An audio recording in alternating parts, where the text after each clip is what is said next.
Hey, good morning everyone. Welcome back to the cabin. I stopped this morning and I bought 4 more windows. These are actually the ones that are going to go in the front of the cabin. This one right here happens to be the kitchen window, and it's a little bit on the windy side today, so I do apologize for any audio. And then I have 3 windows that are actually 4 foot by 3 foot. This one is a 36 by 36 or 3 by 3, which, like I said, is the kitchen window. These are not too expensive, but yet they're not the real cheap ones.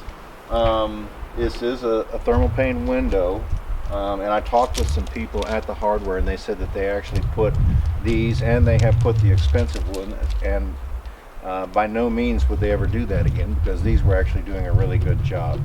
I don't remember what I put in that other cabin, because I had a friend from the church who was in the window business, and he actually made the windows up for me and we installed them. But there were several more than what I'm actually putting in this cabin, and it was 2-story, and I had some cut glass that went beside the big tall fireplace. Remember, I told you that my ceiling was 22 feet high, so I had double glass windows on each side of the fireplace that went up, and then of course were cut at an angle. But here, I'm trying to keep things simple, so basically I'm just filling in a square or a rectangle, so to speak. This one I believe was $128 or $138, and then the 4 foot by 3 foot, they're $178 a piece. I think the other day I bought some screws, and then the 2 windows that I did install on the end, and the total was right at, I think it was $396, and they were 4 by 3. And then today I spent right at $700. I've got this one 3 by 3, and then I've got 3 more behind it that are 4 by 3. Plus I have a large box of screws that I actually got right here that I'm putting the boards on with, and then a little bit longer ones that I'm putting the battens on with. So like I said, they're not the cheapest ones, but it's not breaking the bank either. And I've got this end right here, which is a 2 by 3, and another 3 by 3, so those won't be expensive at all.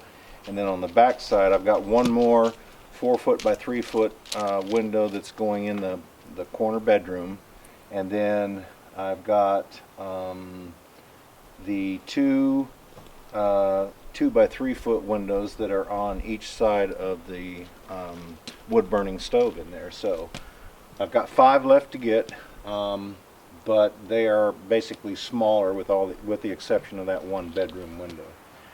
The doors, I do intend on making the front door. I haven't decided on the back door yet, because that lumber is going to have to be store-bought, because most of what I have out here is green, and it may continue to shrink a little bit, and I don't want any issues, when I put a door together, that I don't have a good seal. So I will be using store-bought lumber for that, but I plan on the front door, it's either going to be 2 by 6s or 2 by 8s. And it is a 3 foot door. What I will do is I will make a 2 by 6 basically, or 2 by 8 frame for the back and one for the front, and I'm going to sandwich probably some 1/2 inch foam insulation in between that, and then I'll provide a casing that goes around that, and that will be my door. So my door will be about 3.5 inches thick. My neighbor said that he would make the hinges for me, and I told him that I wanted them about 18 inches long. Kind of like if you ever watched the Munsters back years ago, it would kind of be like their front door. And I'm not so sure that I will make it round. I may, but anyway, I do plan on making the front door, and then the back door we'll just have to see. It may be, by the time you buy store-bought materials like that, it may be just as cheap to purchase the door, in a frame. But I wanted the front door to be a little bit unique, So anyway, that's the plan for that. Today what I'm going to try to do is I'm going to try to take some of this plastic off the front. If I knew that it was just going to rain straight down, I wouldn't continue to cover this cabin up with plastic after I put the boards on. But you know, at the time that I started the front, I didn't have the battens done, so it only made sense, you know, if we had a blowing rain, to cover it up. But now that I've got, Jennifer has prepared several battens, I'm thinking about going ahead and trying to pull off the plastic, at least on one section, if not the whole front, and putting some battens on that, and then you know, possibly installing the first window, or I may just put battens on everything except around the door and the window, and then tomorrow, because I think we're supposed to have at least 2 or 3 days of no rain, I should be able to get all of that installed on the front. But at this point, I've got, as soon as I get these installed and as soon as I get the battens on all the way around the corner, I will have the house halfway complete as far as closing it in. I know that this is a long drawn out process, and I knew it was going to be when I started the cabin, that I would be videoing over and over basically the same thing. And I know that for some people, because I've had some comments, you know, can you start another little project and kind of break it up between the two? And I would really love to do that, because I know that it can get boring seeing the same thing all the time. But right now, I don't think that I can really afford to do that, because I do need to get the cabin closed. But my intention is, as soon as I get this exterior on, because you know, I'm basically one person up here, so it takes time to do that. I'm starting a chicken house for the spring. Today it's like 70 degrees. Okay, we'll be having spring pretty soon. So well, it's supposed to get up to 70. It's not 70 right now. But I also want to work on those raised beds too, because it'll be planting season before long. So as soon as I get this exterior on, I'm going to jump onto that, because, you know, like I've said before, I'm in really no hurry to get this cabin complete to move up here, because I've got another home. So this whole homestead is my project. That is my priority, you know, working on things that I'm going to need at the time. Right now I don't need a home, but I do need a place to raise vegetables, and I do need a place to house some chickens, you know, because that's food too. So those are a couple of things of interest that I need to start working on, because it's not going to be long until spring will be here. But anyway, I'm going to take a break here in a second, because I've had some more comments that I feel need to be answered, and this is the perfect platform for me to do that, because it's very hard to get back to everybody individually. So hopefully you know, we can begin to answer questions here on the video, and a lot of the people have been commenting on the main channel. So if you're new to this channel, our main channel is Smoky Mountain Outpost. They've been making comments there, so I've been trying to refer them to the Outpost review channel. That way I don't have to type a paragraph to each person. I can just basically answer the questions right here. But please keep those comments coming, even though, like I said before, that it's getting increasingly harder to respond to everybody, especially as much videoing as we're doing. You know, we're putting out 5 videos a week, 2 on the review channel and 3 on our main channel. So it's getting harder to respond to everybody, especially with that amount of content going out. So what I'm trying to do is to refer everybody to this channel, so that I can you know, answer questions and get back to you, and things of that nature. So I hope that this is helping someone.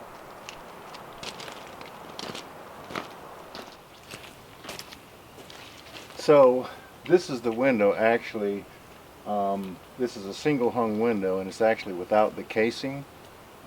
So halfway on the window, it actually has this lip all the way around it. So half of the window's on the inside, half is on the outside.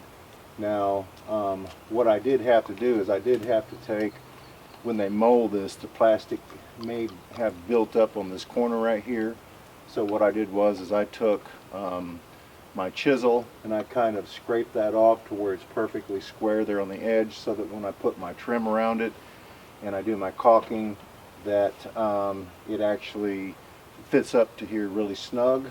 But anyway, yeah, they're really easy to install. I just use regular drywall screws right here because they have a very flat head on them, and I just screwed it in, and then I'll go back and cut my 2x4s, which I'm using the store-bought because I don't want any shrinkage occurring. I'll go back and I'll frame around that. So let me show you one that I've already done. So basically here's one that's already done. My joints came out pretty tight, all with the exception of that one up in the top left hand corner, but that's okay because I'm not really that concerned about it because a little bit of caulking will seal that up and take care of it. These are just store-bought 2x4s that I bought. I burned them and I put some of that Australian timber oil on there, and you know, they turned out really good. They're matching the siding. The window is white. It doesn't actually ever have to be painted, although I can if I want to, but I'm just going to leave it like that because it does provide some contrast between the dark and the light. So I think that they're turning out really nice. Again, I'm just trying to keep things simple here. I'm not trying to build, you know, anything too expensive or whatever. Try to keep costs down. But you know, just like the plywood I put up underneath, I didn't paint it or anything. I just burned it, put some of that tung oil on there, and I'm good to go. Now, there was a question that I had about the tung oil, how often you're going to have to put that on. And why didn't I use stain? I didn't need to use stain because I burned it. All right, so that's the color that I wanted to achieve. The tung oil also has linseed oil, which is used to protect wood. And I had some subscribers that actually said, if I can remember correctly, don't quote me on this, but I think that they said something about 8, 10, or 12 years before they had to put another coat on. So the other cabin I actually stained, but I clear coated it. I remember I said in the, I think it was the last review, where once I got all the siding on, of course I'd run it horizontal and then use 2-inch masonite strips to make it look like chinking, so it actually turned out like logs. I used 1x10s, then a 2-inch strip, another 1x10, a 2-inch, and I just basically stacked it. But once I got all that siding on, I went back and taped up all the windows and doors, and I got a sprayer and I spray painted a clear coat on there, so that it all kind of blended in together. But I'm not going to have to do that here. I'm just going to use the tung oil because it's not only a preservative, but it also, you know, that oil keeps water from penetrating. But I do know that I'm going to have to go back and treat it again. But you know, there were a lot of older homes, a lot of barns that are still standing where they put the board on there and they never did anything to it. It basically, it turned gray, you know, because of the sun and so forth, bleaching it and it becoming weathered. And you know, it was like that for years and years and years. But I do like that color. That's the reason that I stained, or that's the reason that I burned it. And the tung oil, you know, I wanted to not only preserve it, but I wanted to protect it. So, you know, everybody has something different that they like, and a different process. You know, there's not just one correct way to do anything, you know. And so like I've said before, you know, this is my project. I don't have any limitations. I don't have any inspections that I have to go through. I'm basically doing it how I want to do it. And you know, you may see me cut a corner here and there, but primarily it's to, you know, save money, and it's something that, you know, based on living in this area, that I feel that's unnecessary or I may not need. But I think that that's going to last a long time, and I think that it's going to turn out, you know, really well. So far, I'm really liking it.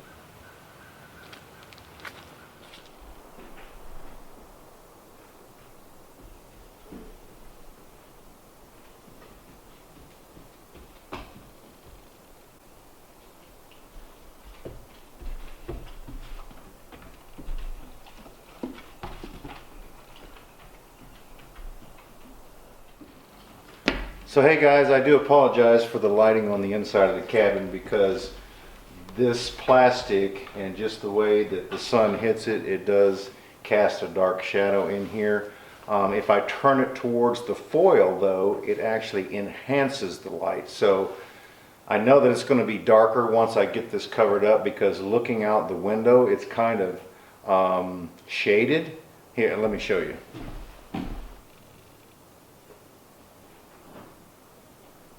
I say shaded, I meant tinted. But it just standing here, it looks like they have a little bit of a tint to them. So hopefully, you know, I'll have enough windows in here, and then the light that comes in, until I get the walls covered up, the foil should enhance any lighting that I have in here. And I don't think that it's going to come out like this. But I had a question about the span of the beams. Was I worried about the length of the span that I had on these, because they are 7 inches by 7 inches. And the question was that once you cut the tenon on the end, you basically turn it into, say, a 2 by whatever the thickness is, okay? Which, you know, store-bought lumber, an 8-inch board is 7.5 inches, okay, in width. The thickness is 1.5 inches. My tenons are about 2.5 inches thick, okay? And what I wanted, by cutting them like that, I wanted them to be able, I was basically cutting the post in thirds, because my original intent was so that you could see the framework, not only from the inside like you see here, and like I've showed you, when I get my final wall up on the inside right here, I'm still going to have about 1.5 inches of this post sticking out. So I wanted that on the outside too, originally. But like I've said before, once I got to thinking about that more and more, not that these wouldn't last a long time, because there were several cabins in the 1800s that were built out of poplar that are still here today. But I decided that it might be better to go with the board and batten and cover the whole thing up, because originally I was going to do lap siding and build in between the posts and let the outside of the lap siding come out to the face of the post that I had. That way there would be a section of lap siding, and then it would run up and meet a post. Then you would see this post, and then another section of lap siding, just basically, like I said, in between them. And you would still see the whole framework outside. But the more I thought about it, I decided to just go ahead and cover it up, all up with board and batten, that it would last a whole lot longer, because it wouldn't actually be exposed to the weather. The exterior material would be. And you know, what I could have done also is I could have used a 1 by and used it on the face of the post if I wanted, in this case, to continue to protect it, which would appear like it was the post itself, and just went with that theme. But I decided to just go ahead with the board and batten, that might seal it up a whole lot better, and I may have less of a chance of, you know, it possibly buckling, that I could actually tie it down, not only on the edges but in the center with the batten. Now the only issue I may have, you know, would be the batten cupping. But I'm hoping that I don't have that issue. If I do, you know, I may have to do something else. But anyway, I'm thinking that it's going to turn out okay, so we'll just have to wait and see. But you know, I've made mistakes before and had to go back and correct them, so if that's the case, you know, so be it. But anyway, I wasn't really concerned with the span, because originally I was going to put knee braces. That's why these mortises are here. But then later on I got to thinking about it, and I thought, well, you know, I'm going to be putting the walls in here, and the walls are going to act like the knee braces. This portion right here is going to get, if not a whole wall, because I haven't decided yet, but it may get a half wall, because my bathroom is going to be in this corner right here. If you can see it, there's a cutout for a door that's going to lead to a back deck at some point here in the near future. So this area is going to be kind of like a mud room, so to speak, where I can come in the back door, take my boots off, have a place to put them. And the bathroom door will be accessible from this area right in here too. Or I may decide, Jennifer said she thought, Dad, just run the wall down the whole way. So we may do that. We may kind of make a corner where the wood stove is right here as a living area. But primarily there will be sort of an L shape from the kitchen, which is basically, you know, if you're videoing this, it's basically going to be to the right there if you're looking at the screen. And then behind you, of course, is the front door. And then, of course, this is the back side of the house where the wood stove is. So that area right there will be open. I just haven't decided, like I said, whether I want to leave this open or not. So a half wall or a full wall basically will act like a knee brace, okay? Now, the knee brace, what's that designed for? That's a wind brace, basically, okay? But it also acts as support, which actually shortens up the span because it transfers the weight down to the vertical mortise, okay? But I'm not going to need that. First of all, because I decided to use cladding on the outside, which is basically acting like a wind brace as well. And I've got several of those. They're not just 1-bys, they're 2-bys, okay? Plus I've got all of that vertical siding, so I've actually got a grid pattern, a layered grid pattern going on, which basically firms that whole structure up, okay? And so I just feel that I didn't need that. This would just be extra and I'd have to build the wall around it, so why do that, you know? What I was going to do was put in basically a 3-inch wide, that way it wasn't a full, because of the beam and knowing that I was going to have a wall up there, it wouldn't be a full width brace. But I thought, you know, if I'm going to put these walls in here and I've got all this cladding on and I've got the vertical run again, I've got the vertical run on the 2x4s on the inside, why do all that? So basically this span right here, this is going to get a half wall. Now let's turn the corner. Okay, I decided to shine the light basically more towards the foil because the lighting is better. Here's another area right here that goes from the front of the cabin to the back of the cabin. I won't point the camera over there because it's kind of dark. I don't have any of that material up there yet. But here again, this is going to be a wall right here, a bedroom wall, and on the opposite side the same way, okay? There will be 2 doors. Okay, a door for each one to go in and out. And I think I'm going to do the sliding barn door because I've been thinking, you know, what was I going to do? And I really think that I'm going to do that. But anyway, so this wall or this section right here is going to be supported with a wall. All right. Now the other section going this way is going to be supported by a closet wall. All right. So I'm not really going to need any bracing in there. When I turn around here towards the kitchen,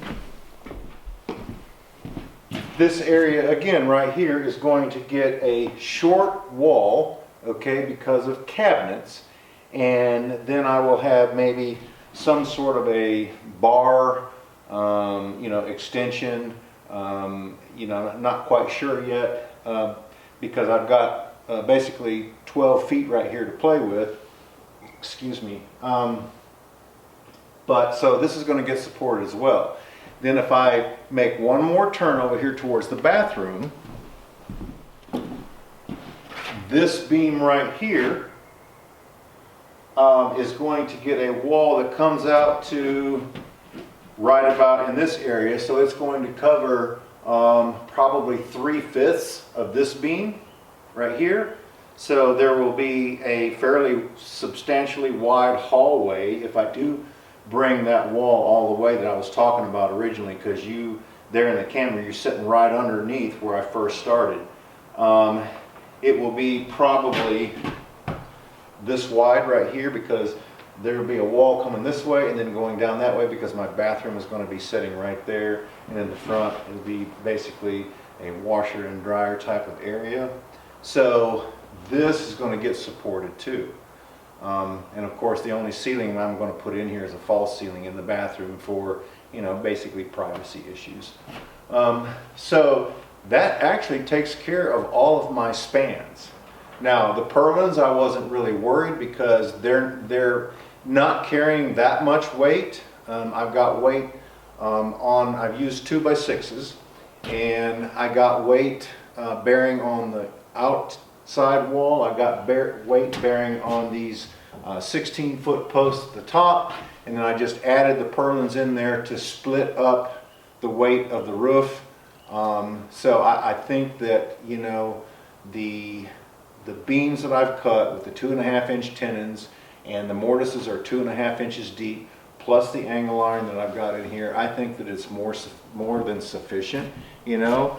But it's basically my design. You know, I'm the one that has to live with it, and I don't think that I'm going to have any issues out of it whatsoever, because if I didn't have the tenons on there, then the angle brackets are going to hold it. But I've also got the angle, not only the tenons, but I've also got the angle brackets. And, you know, I kind of had in mind a little bit of old school plus a little bit of an industrial look. My son did a review here recently about the types of lights that he was putting in his church. And that's becoming more popular. You go into a steak restaurant and some other places, you will see some industrial type designs in there. So we are going to use, you know, galvanized metal and tubing and pipe and so forth to make a lot of the light fixtures in here, sconces for the posts and so forth. And so I think it's just all going to come together, and it's going to look really, really good. Besides the fact that, you know, I've used a lot of timber in here, and you'll be able to see all that too. And then the ideas that I've got on the inside wall coverings and stuff. And I think more and more I'm also going to go with plywood floor. I'm going to burn that, and I'm going to, I don't know if you haven't looked up some of that, look up plywood flooring that has been burnt and stained, not stained, but clear coated, and I think that you will be amazed at what it looks like. So I think more and more that I'm going to go with that. I don't want any carpet in here because I don't want, you know, issues with having to change it out later, the wear and tear when it gets thin, and, you know, all of that. The hardwood type floor is a whole lot easier to maintain, and I think is more durable and lasts longer. But anyway, yeah, that's what I've got in mind for the finished floor. So that's something else that I'm looking forward to, and I think that it's just all going to pull together, and it's going to look really nice. And of course, I've said, you know, the tongue and groove is going to be up. The roof is actually going to become my ceiling. There won't be any ceilings in here or false ceilings in any of these rooms right here. You'll be able to look up and see all of these beams from the inside. So I just thought that I would kind of answer this question. And basically he had stated that, you know, if you cut that 2 inches or 3 inches or whatever, you're basically turning it you take away the mass and you're turning that, and that is correct. Okay, if you've got an 8-inch square and you cut it down to 4-inch, say, tenon and a 4-inch mortise, you basically have a 4x8. All right, the other is just mass that's attached to it. All right, but I wanted everything originally to be the same width so that, you know, I could, like I was saying, that I could do a lot of the things like I was explaining until I changed my mind. The only thing that was going to be different was the fact that I was going to have basically 3-inch wide knee braces so that I could build the wall around it, but then it didn't make sense, you know. If it was all going to be exposed in here and be a totally open area, yeah, that would change. I would probably go ahead and put those knee braces on there, but I don't think the way that I am building this thing, that it would just be way, way, way, way overkill. And so I really don't need that. So that's what I've decided that I want to do for my project. You know, if it's yours, you know, you can do anything that you want to do, just like what I'm doing here. So, you know, like I said, there's not really one right way to do anything. Everybody has their own opinion, and this one just happens to be mine, you know, and other people may do something totally different, which is, you know, okay too. But that's what I've got in mind doing in here, and that's my plan. And so far the building is turning out absolutely solid, let me tell you. You know, if I had it to do over again, I don't think I would have changed anything, honestly, other than quite possibly I may have poured, instead of a footer, I may have used you know, those round tubing, and dug a hole and mounted the thing on basically piers. But the way I did it, I built the other cabin, you know, I think I'm, you know, just have done just as well as I did the other cabin, so not really any complaints. So yeah, I believe that the way that I'm putting this together and the material that I'm using and the way that I'm doing it, I think that it's just going to be secure enough, or built in a manner that I'm not going to need those bracings.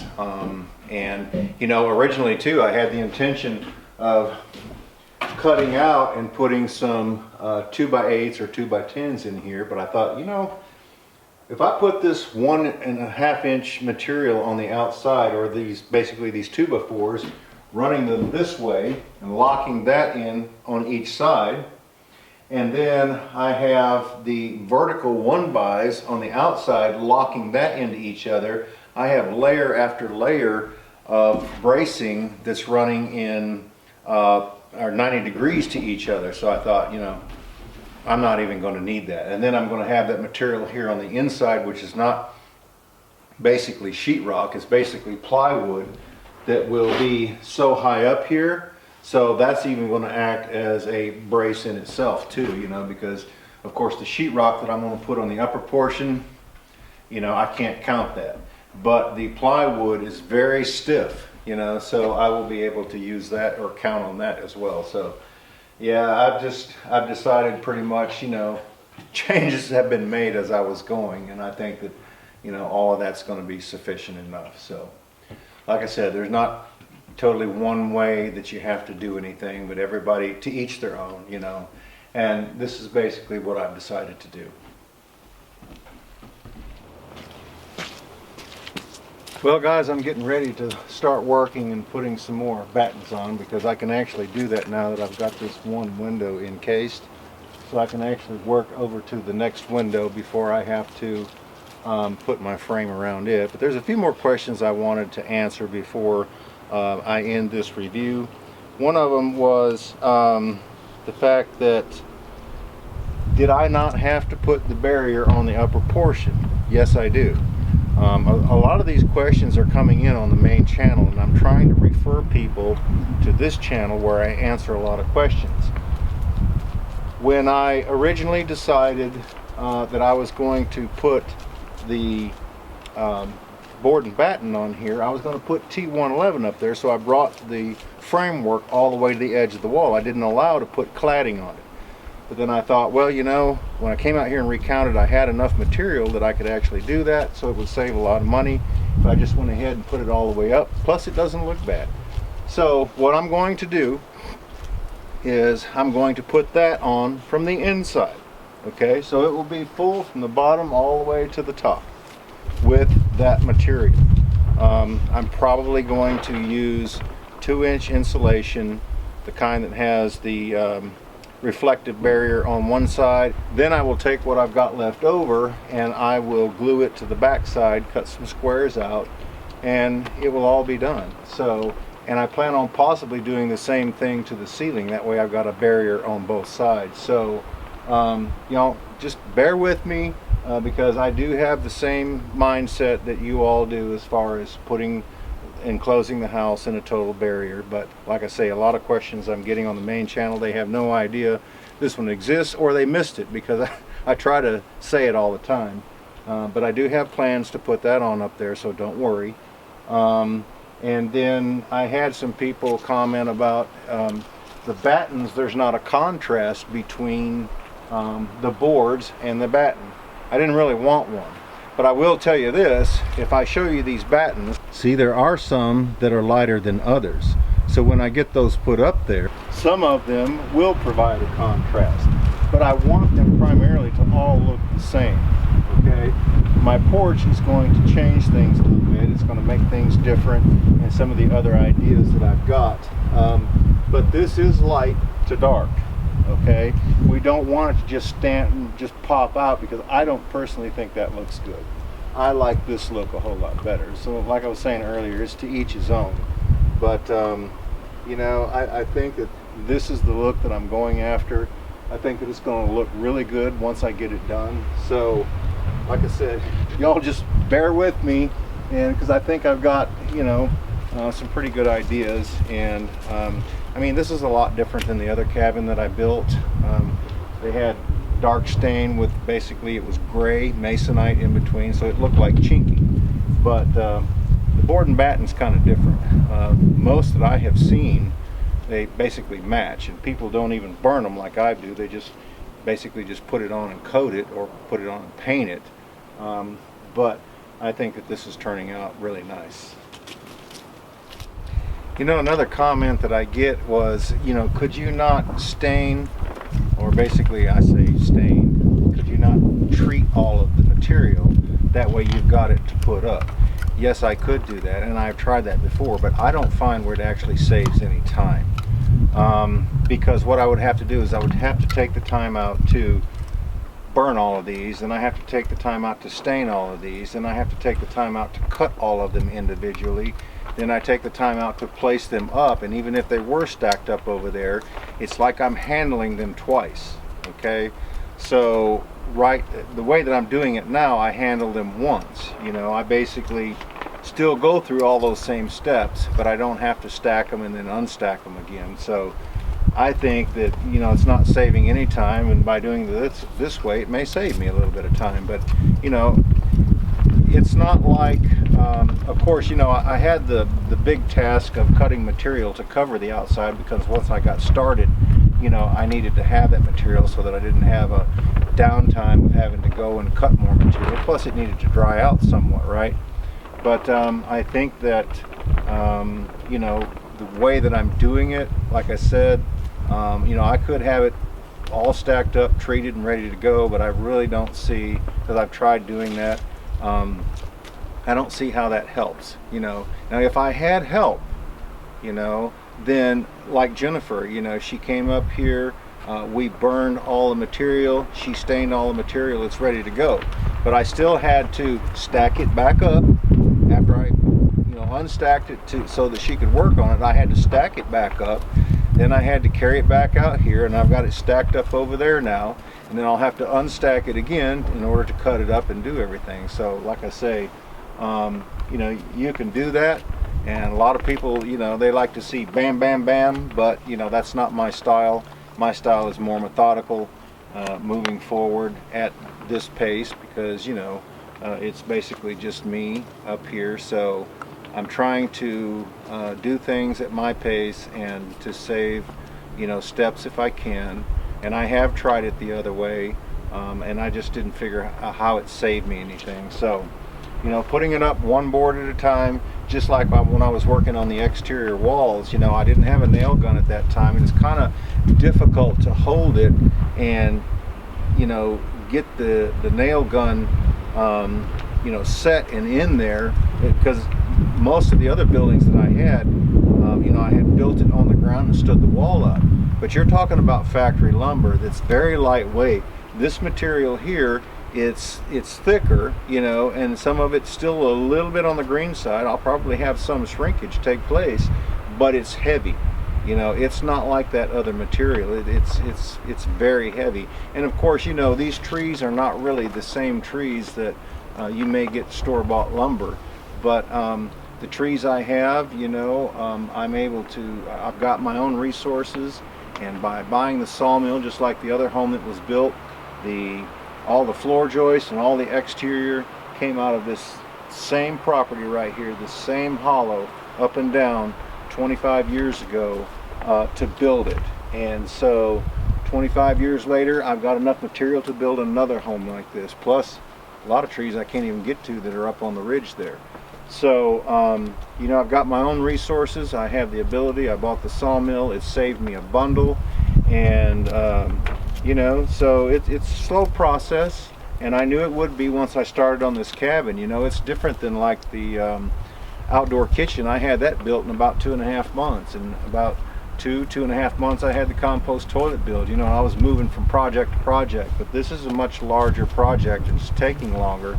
and I knew that I would be on a lengthy series of videoing, especially like putting this siding up. I'm probably going to be videoing that for at least a month, you know, and I know that to some people, like I said earlier, you know, that may feel like, you know, they're a little bit bogged down on following the project and seeing any progress. But like I say, I'm one person, and you know, I am making progress. I'm almost halfway basically, and in a couple more weeks I'll be all the way around, and just some fine touches to finish up, and then I'll be moving on to some much shorter projects.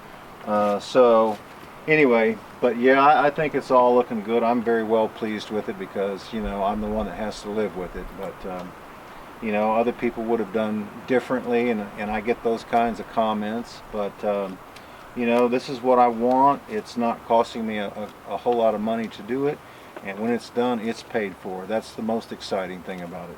So anyway, hey guys, I'm going to go ahead and cut the video here. I appreciate you all stopping by and hanging out with me. I hope this is helping some. My son, my daughter, and I, we can't thank you enough for all of your support on both of our channels. And if you have turned anybody on to our main channel, be sure and let them know that we have this Outpost review channel, so that they can get a lot of their questions answered as well. Anyway, we hope everyone has a great day. Take care, and we look forward to seeing you back up here at the Outpost again next time.